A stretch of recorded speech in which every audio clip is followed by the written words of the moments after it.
स्वागत है दोस्तों आपका एक नए वीडियो में।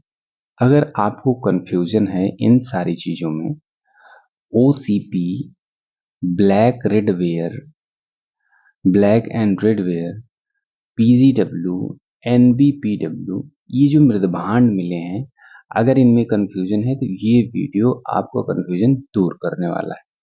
ठीक है, इसको हम सीरियल वाइज पढ़ेंगे और कब कब कौन से पॉट मिले हैं, पोएट्री मिली है, उसको देखेंगे। शुरुआत करते हैं वीडियो को। तो सबसे पहले कुछ जान लेते हैं कि जो पुरातत्व रहा है और इतिहास रहा है, इसमें मिट्टी के बर्तनों की पूरी विकास यात्रा जो रहती है, शुरुआत से मिट्टी के बर्तन जो मिलने शुरू होते हैं और कब कब कहाँ कहाँ कौन कौन से मिलते हैं, इनको हम बोलते हैं मृदभांड संस्कृति। और जब मानव इंसान धरती पर आया और धीरे धीरे शिकार छोड़कर एक जगह बसना शुरू करता है, खेती करना शुरू करता है, ये सीख लेता है सारी चीजें, तो उसको दो तीन चीजों की जरूरत पड़ती है। जैसे भाई कि अनाज जो सरप्लस हो रहा है उसको रखने के लिए और उसको पकाने के लिए जरूरत पड़ेगी, तो वो किसमें पकाएगा? हाथ में थोड़ी, बर्तन तो कुछ चाहिए ही। तो धीरे धीरे जो उसकी आवश्यकता आविष्कार की जननी है कहा जाता है, तो उस हिसाब से शुरुआत होती है। पानी को रखने, पानी पीने, पानी संभालने के लिए जरूरत पड़ी। तो जैसे जैसे इंसानी समझ बढ़ती है, तो यानी आग पर जो तापमान, यानी आग का तापमान नियंत्रित करने की तकनीकी, इसका मतलब ये था कि जैसे कि खाना पकाने के लिए बहुत बड़ी आग तो नहीं चाहिए, छोटी आग ही चाहिए। तो फिर नियंत्रित आग होती है ना, कि जितना जरूरत होती है उतनी ही हम लोग कर सकते हैं, तो ये नियंत्रण आ गया तकनीकी का। चाक या हुनर, चाक मतलब जो बर्तन बनाने का चाक था, वो हुनर आ गया कि कैसे बनाते हैं, व्हील, चक्का आ गया। तो फिर वैसे वैसे जैसे समय बीतता गया तो फिर बर्तनों के प्रकार भी बदलते गए। और इसमें हम लोग देखेंगे भारतीय उपमहाद्वीप में मिट्टी के जो बर्तन मिले हैं, इनकी शुरुआत से लेकर चरम विकास यानी विकसित अवस्था तक सारे प्रकारों को हम लोग काल क्रम अनुसार देखने वाले हैं। ठीक, तो सबसे पहले शुरुआत करते हैं कि आखिर हुआ कहाँ से शुरू। तो शुरुआत होती है दोस्तों एकदम खुरदुरे, देखो पिक्चर भी है इसमें बढ़िया से, खुरदुरे और हाथ से बना दिए गए थोड़ा थोड़ा। तो ये सबसे पहले हमको बर्तन मिलते हैं नवपाषाण काल में, नियोलिथिक एज में हमको शुरुआत होती है पहले बर्तन की। लेकिन ये चाक पे नहीं बनाए गए थे, ये हाथ से ही बना दिए गए थे। तो ये इसलिए खुरदुरे भी थे और थोड़ा मोटे भी थे। तो नवपाषाण काल कब शुरुआत होता है? लगभग 7000 ईसा पूर्व से 3000 ईसा पूर्व के बीच में माना जाता है। कुछ इतिहासकार इसको 1000 ईसा पूर्व भी मानते हैं। और अगर इसकी विशेषता की बात करेंगे दोस्तों, तो ये देखो बर्तन चाक पर नहीं बनाया गया था, बल्कि हाथों से मिट्टी को आकार देकर बनाया गया था। और आग का तापमान सही न होने के कारण, क्योंकि उस समय पूरी तरीके से आग पर नियंत्रण नहीं हो पाया था, तो हल्के पके रह गए, खुरदुरे रह गए, थोड़ा थोड़ा भारी भी थे, क्योंकि कहीं मोटी मिट्टी हो जाती थी, कहीं पतला हो जाता था। तो अक्सर इन पर टोकरी या रस्सी के निशान भी मिलते हैं। ठीक है, तो इनका मुख्य काम ये होता था कि पानी और अनाज जमा करने के लिए किया जाता था। तो अब बात आती है कि ये कहाँ से मिले थे।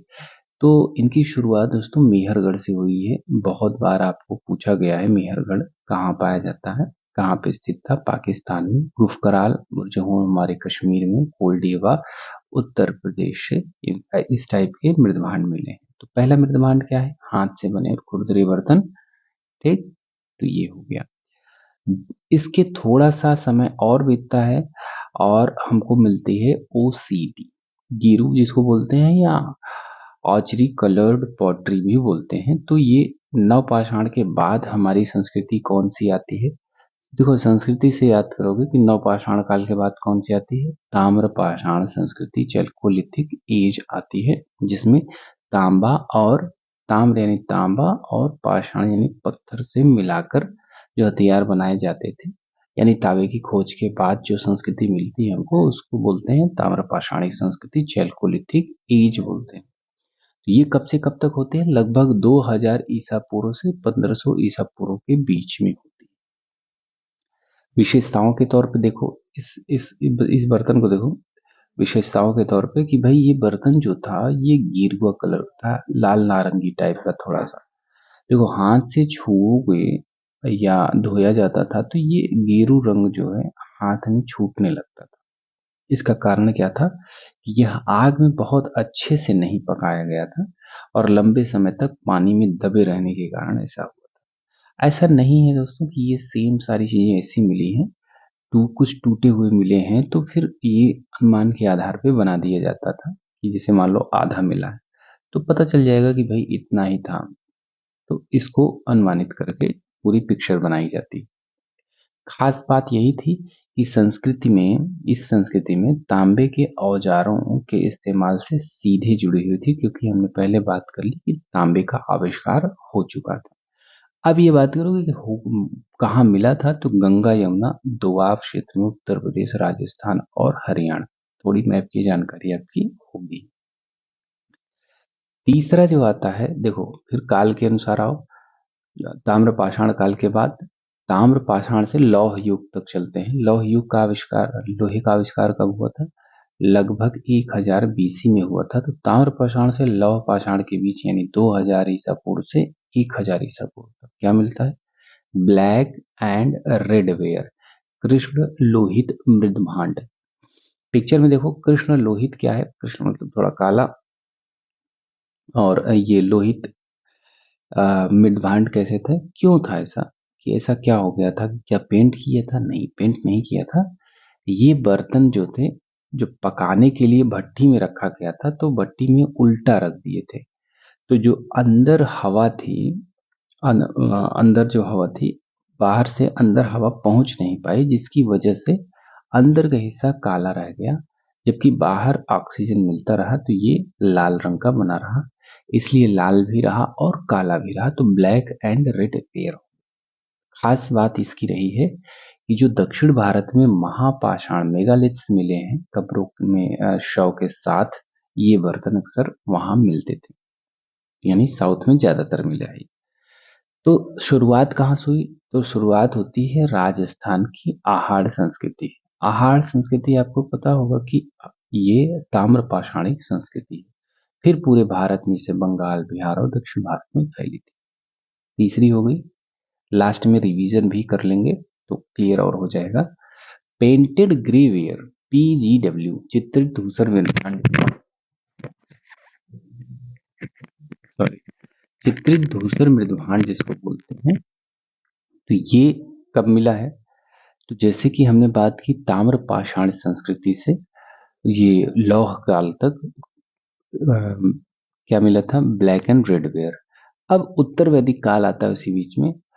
उत्तर वैदिक काल में या लौह युग में पेंटेड ग्रे वेयर, PGW, चित्रित धूसर मृदभांड मिलते हैं। लगभग 1200 ईसा पूर्व से 600 ईसा पूर्व के बीच में। 600 से आपको पता चल गया होगा कि यहाँ पे कुछ नया आया था, बुद्ध जी आ गए थे और द्वितीय नगरीकरण शुरू हो गया था, द्वितीय नगरीकरण क्रांति, और बाकी सारी चीजें आपको पता ही है। तो शुरुआत कहाँ से होती है कि पंजाब, हरियाणा, राजस्थान और पश्चिमी उत्तर प्रदेश से होती है। अगर ये चीजें नहीं समझ में आती है तो आप कमेंट कर सकते हैं, बाकी आप इस वीडियो में यानी इस चैनल पे हिस्ट्री से रिलेटेड मैक्सिमम चीजें आपको मिलती रहेंगी, धीरे धीरे आ जाएगा।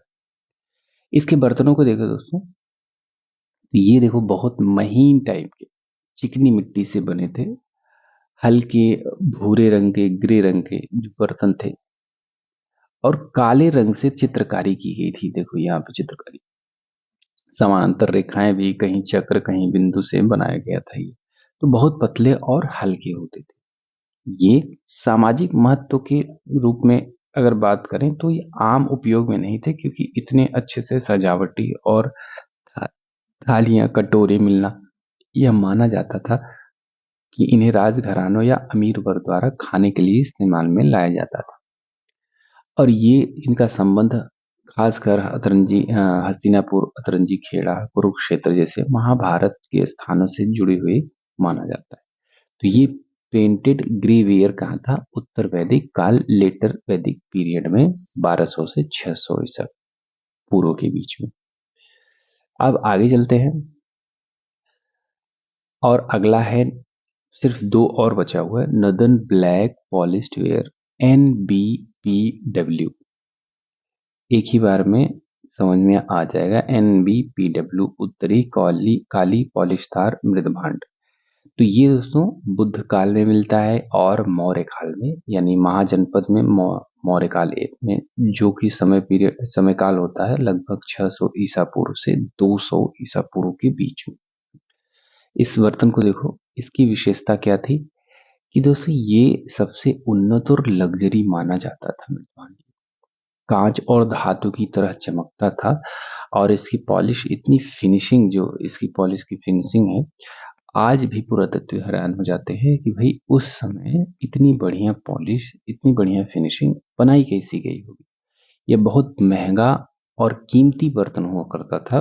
अगर टूट भी जाता था तो इसको तांबे के तारों से जोड़ करके इस्तेमाल किया जाता था। अब ये कब से हुआ? तो भारत में द्वितीय शहरीकरण, सेकंड अर्बनाइजेशन, व्यापार में जब तरक्की और मौर्य साम्राज्य में समृद्धि होती है तो उसका प्रतीक माना जाता है कि भाई इतनी समृद्धि थी यहाँ पे। और प्रमुख रूप से कहा तो जब मौर्य साम्राज्य मगध की बात आती है तो बिहार आ जाएगा, वाराणसी, वैशाली, कौशाम्बी। तो जो बुद्ध काल और मौर्य काल हैं उनसे कौन से नदन ब्लैक पॉलिश्ड वेयर मिलते हैं।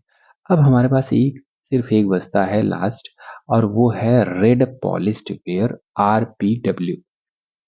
ये उसके बाद यानी गुप्त काल और कुषाण काल में प्राप्त होता है कि लगभग 200 ईसा पूर्व के आसपास से 500, 300 से 500 ईस्वी तक मिलता है। ठीक है, गुप्त काल तक। तो इसकी विशेषताएं देखो, बर्तन को देखो इस बार, और लाल रंग के चिकने बर्तन रेडवेयर का बोलबाला बढ़ गया था। और रोमन साम्राज्य, ये एम्फोरा सुने होंगे कई बार कि दोनों साइड से दो हत्थे लगे जार होते थे। आरेटाइन जो बर्तन भारत के तटीय इलाकों जैसे अरिका मेडो में मिले हैं, इससे पता चलता है कि भारत बाहर से शराब और तेल आयात करता था। तटीय इलाकों के मिलने का ही कारण ही यही होता है दोस्तों कि भी कहीं कहीं से आया था, क्योंकि बीच में ये बहुत कम मिले हैं, तटीय इलाकों पे ही मिले हैं। तो ये जो रेड पॉलिश्ड वेयर है वो गुप्त काल और कुषाण काल में मिला है, लगभग 200 ईसा पूर्व से 300 से 500 ईस्वी के बीच में। तो इस तरीके से 6 जो प्रकार हैं हमको मिलते हैं। तो ये पूरे बर्तन है, पूरे मृदभांड संस्कृति है दोस्तों, जो हमने अभी पढ़ा और उसको हमने अच्छे से समझ लिया। और इसमें अगर आपको समझ आ रहा हो तो बताओ ABCDE अपने कौन कौन से हैं। एक बार रिवाइज और कर लेते हैं फाइनली, कि जो शुरुआत होती है हमारी नवपाषाण काल से होती है। इसमें भारी और खुरदुरे हाथ से बने हुए मिलते हैं बर्तन, क्योंकि अस्थाई जीवन की शुरुआत हुई थी तो चाक का उपयोग बहुत कम होता था या ना के बराबर होता था, इसलिए हाथ से ही बना लेते थे। इसको बोलते थे हैंडमेड। दूसरा मृदभांड है OCP, जो कि चैल्कोलिथिक या ताम्रपाषाण संस्कृति में हमको मिलता है और हाथ से छूने पर गेरुआ रंग छूटने लगता है, क्योंकि बहुत दिनों तक ये पानी में भी दबे रहे थे। तांबे के औजार का प्रयोग इसमें हुआ था। तीसरा है BRW, ब्लैक एंड रेडवेयर, जो कि ताम्रपाषाण से लौह युग के बीच में मिलता है। ये अंदर से काला और बाहर से लाल है और संबंध इसका आहार संस्कृति, जो कि राजस्थान और महापाषाण काल से मिलता है। PGW दोस्तों, ये है आयरन एज, यानी उत्तर वैदिक काल की बात आती है। उत्तर वैदिक काल कब से होता है? ये 1000 से 600 के बीच में होता है। स्लेटी रंग, काले चित्र और महाभारत काल में अमीर वर्ग से रिलेटेड रहा है। वहीं NBPW जो महाजनपद काल और मौर्य काल से संबंधित है, अत्यंत चमकदार शीशे जैसे पॉलिश और बुद्ध काल और शहरीकरण समृद्धि का प्रतीक था। जो कि इस तरीके से हम लोग छह जो उतने थे मृदभांड हमने देख लिए। तो दोस्तों आपको ये चीज़ें मुझे लगता है कि समझ आई होंगी, ना समझ आई हो तो आप बताइएगा। और ये जो पीडीएफ है, ये स्लाइड का टेलीग्राम पे मिल जाएगा, नीचे टेलीग्राम का लिंक अवेलेबल करा दूँगा। यहाँ तक आए हो तो वीडियो सब्सक्राइब ज़रूर कर लीजिएगा। इसके लिए थैंक यू, धन्यवाद।